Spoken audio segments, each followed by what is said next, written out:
السلام علیکم ورحمۃ اللہ وبرکاتہ۔ آج ہم ایک انتہائی دلچسپ موضوع کے اوپر بات کریں گے، اور وہ یہ ہے how will you measure your life. آپ اپنی زندگی کی صحیح اور اپنی پوری زندگی کی کوشش کو کیسے دیکھیں گے؟ کیا اس کو پیمائش کریں گے؟ آپ کی زندگی کی کامیابی کی ڈیفینیشن کیا ہے؟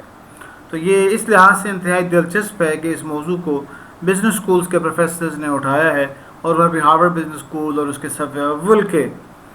جو ٹیچرز پروفیسرز ہیں انہوں نے اس بات کو اجاگر کیا ہے، اور اس کے اوپر انہوں نے یہ کتاب لکھی ہے، اور یہ کتاب کا نام ہے how will you measure your life. اور یہ جو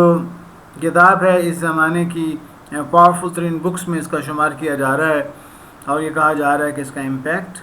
from the world's leading thinker innovation and New York Times best selling author. ایک انکنونشنل کتاب ہے، روایت سے ہٹ کر جو انسپائریشن اور وزڈم دیتی ہے۔ اس میں ذرا ہم غور کریں گے یہ کہانی، یہ کتاب کیسے لکھی گئی، اس کے پیچھے کیا ہوا، اور کس چیز نے مجبور کیا کہ جو مٹیریلسٹک دنیا اور کیپٹلسٹک دنیا کا ایک آدمی اٹھ کر ایسی بات کہہ دیتا ہے جو بالکل مختلف لگتی ہے۔ تو جو ہارورڈ کے یہ پروفیسر ہیں کلیٹن صاحب، یہ ہارورڈ سے ہی انہوں نے MBA کیا، اس کے بعد جابس کی، کنسلٹنگ اپرچونیٹیز مل گئیں، اور یہ کافی ان کے پاس پیسہ آنے لگا۔ اس کے بعد وہیں سے انہوں نے PhD کی، اور PhD کرنے کے بعد کنسلٹنٹ بھی بن گئے اور فیکلٹی ممبر بھی بن گئے، اور پھر ان کے لیے ان کی جو ہے دولت اور پیسہ جو ہے ان کے لیے ان کے راستے ان کے لیے کھل گئے، اور یہ خوب پیسہ کمانے لگے، اور اس کیریئر گروتھ میں پہنچتے پہنچتے یہ جناب اپنے عروج پر پہنچے، اور یہ صفحہ اول کی کتابوں کے مصنف ہیں، انوویٹرز ڈائلاما اور ڈسرپٹنگ کلاس، اور اس کے علاوہ اور بھی کافی ساری کتابیں ان کی موجود ہیں، اور ان کتابوں کے آتھرشپس کے حوالے سے، کیسز کے حوالے سے، کنسلٹنگ کے حوالے سے مشہور ہوئے۔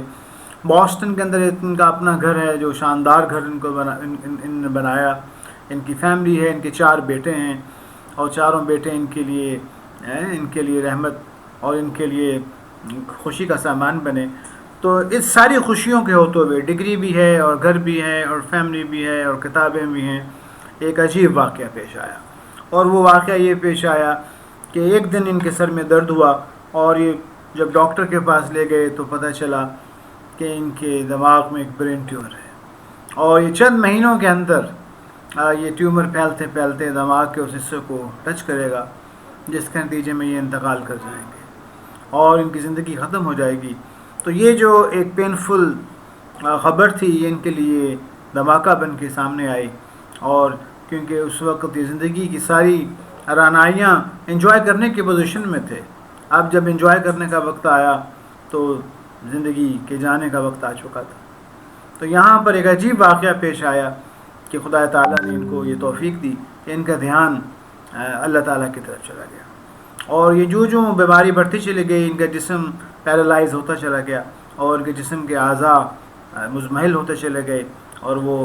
حرکت کرنے کے قابل نہ رہے، اور یہ جو یہ ہوتا چلا گیا اتنا ہی یہ خدا تعالیٰ سے دعائیں مانگنے میں لگ گئے، اور یہ دعا کرتے رہے کہ خدا اگر تو ہے تو مجھے بتا میری زندگی کا مقصد کیا ہے۔ تو دعاؤں میں اضافہ ہوا، اور خدا تعالیٰ کا ایسا عجیب و غریب نظام چلا کہ ان کی موت کا وقت جو اندازن تھا وہ قریب آیا، اور ٹیسٹ ہوئے تو پتہ چلا کہ وہ برین ٹیومر جو ان کے لیے موت کا پیغام لایا تھا وہ سکڑنا شروع ہو گیا، اور وہ سکڑتے وہ اتنا چھوٹا ہو گیا کہ ان کے جسم کے اعضاء کی وہ جو حرکت ہے وہ دوبارہ واپس آ گئی، ان کے زبان، ان کے ہاتھ پاؤں، اور یہ کھڑے ہو گئے، اور اس طرح ان کو ایک نئی زندگی مل گئی۔ تو یہ اس فوربس میگزین کے کور پیج میں یہ کہہ رہے ہیں دا سروائیور، بچ جانے والا، کہ پچھلے سال میں مجھے کینسر ہوا، اور مجھے لگا کہ میری زندگی بہت جلد ختم ہونے والی ہے، اب محسوس ہوتا ہے کہ اب مجھے اسپیئر کر دیا گیا ہے، لیکن انہوں نے کہا کہ اس تجربے نے مجھے بہت بڑی خبر دے دی، اس نے مجھے اندر کی ایک بہت بڑی انسائٹ دے دی جس سے شاید میں محروم رہتا۔ تو ہم یہ دیکھیں گے کہ یہ جو اندر کی انسائٹ تھی، اور یہ بیماری تھی، اور یہ ریکوری تھی، یہ ان کے لیے ایک ایسا پیغام بن کے آئی جس کے نتیجے میں ان کے خیالات کو ریفائنمنٹ ملی، اور یہ کتاب لکھی گئی، جس کو ذرا اور گہرائی سے دیکھتے ہیں تو پروفیسر صاحب یہ کہتے ہیں کہ مجھے معلوم ہے کہ میری ساری زندگی کی سعی اور کوشش نے ایک سبسٹینشیل امپیکٹ دیا، لوگوں کو فائدہ ہوا، لوگوں کو میں نے پیسے بھی بنائے، شہرت بھی کمائی، لیکن جیسے ہی بیماری ہوئی مجھے انتہائی دلچسپی کے ساتھ لگ رہا ہے،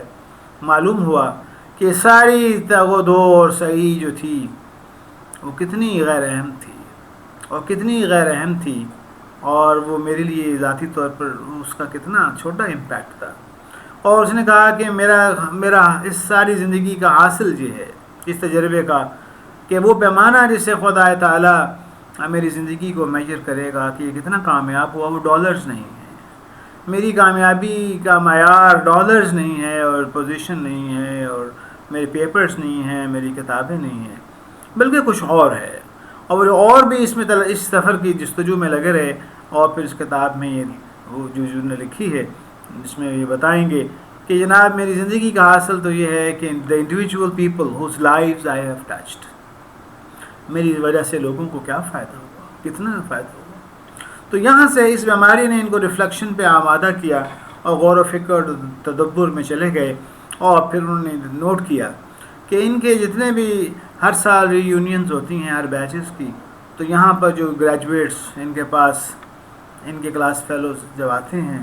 تو انہوں نے کہا کہ اول تو آنے کم ہو گئے، اور پھر دیکھا کہ ان میں سے بہت سارے لوگ ناخوش بھی ہیں،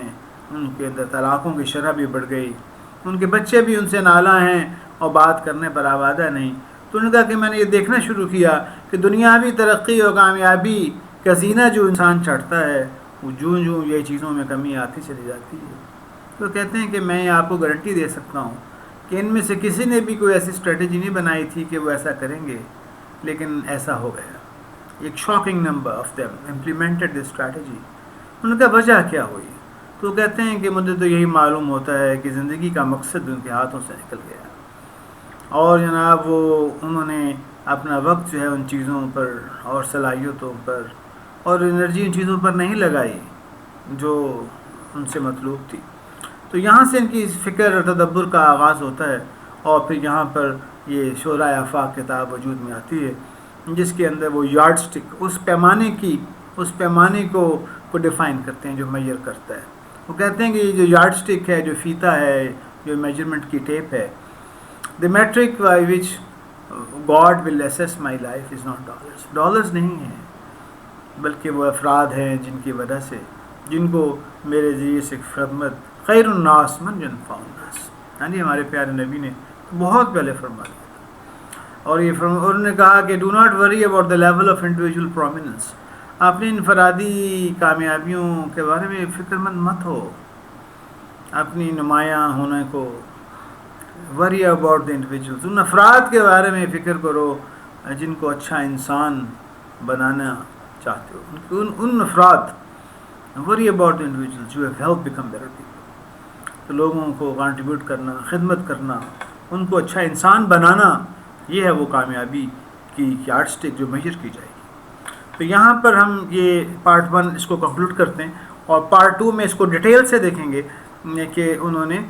اس کی کس گہرائی میں گئے، اور وہ کون سی چیزیں ہیں کہ جن کا خیال رکھنا ہے as a professional, as a student, as a business graduate, as an entrepreneur, تاکہ ہم بھی جو ہے how will you measure your life, کہ ہماری بھی زندگی کی جب میجرمنٹ ہو تو ہم بھی جو ہے وہ کہیں ایسا نہ ہو کہ غلط میجرمنٹ استعمال کر رہے ہوں، ہم غلط پیمانہ استعمال کر رہے ہوں، اور اس کے نتیجے میں غلط جواب آ رہے ہوں، اور پھر ہمیں بھی وہ نا امیدی، ناکامی وہ مقدر نہ ہو جائے۔ اور تو یہ اس لحاظ سے ایک انتہائی دلچسپ کنٹریبیوشن ہے کہ یہ کام تو ہمارے مسلمانوں کے کرنے کا تھا، اور یہ کام تو مسلم دنیا کے پروفیسرز کے کرنے کا تھا۔ تو یہ انتہائی دلچسپ ہے کہ پاسباں مل گئے کعبے کو صنم خانے سے۔